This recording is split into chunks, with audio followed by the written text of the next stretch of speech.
You got a corner like that in your shack where there's a bunch of switches and a bunch of cables coming in? Label them. Your future self will thank your current self. Watch.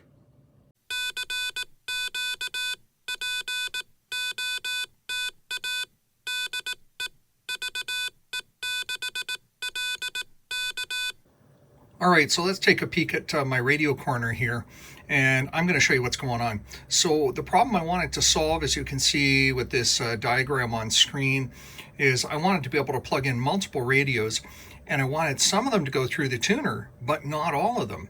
And that's what these two switch boxes do for me. And as you can see, I've labeled all of the major cables that are coming in. I've labeled all of the switch positions and what they do.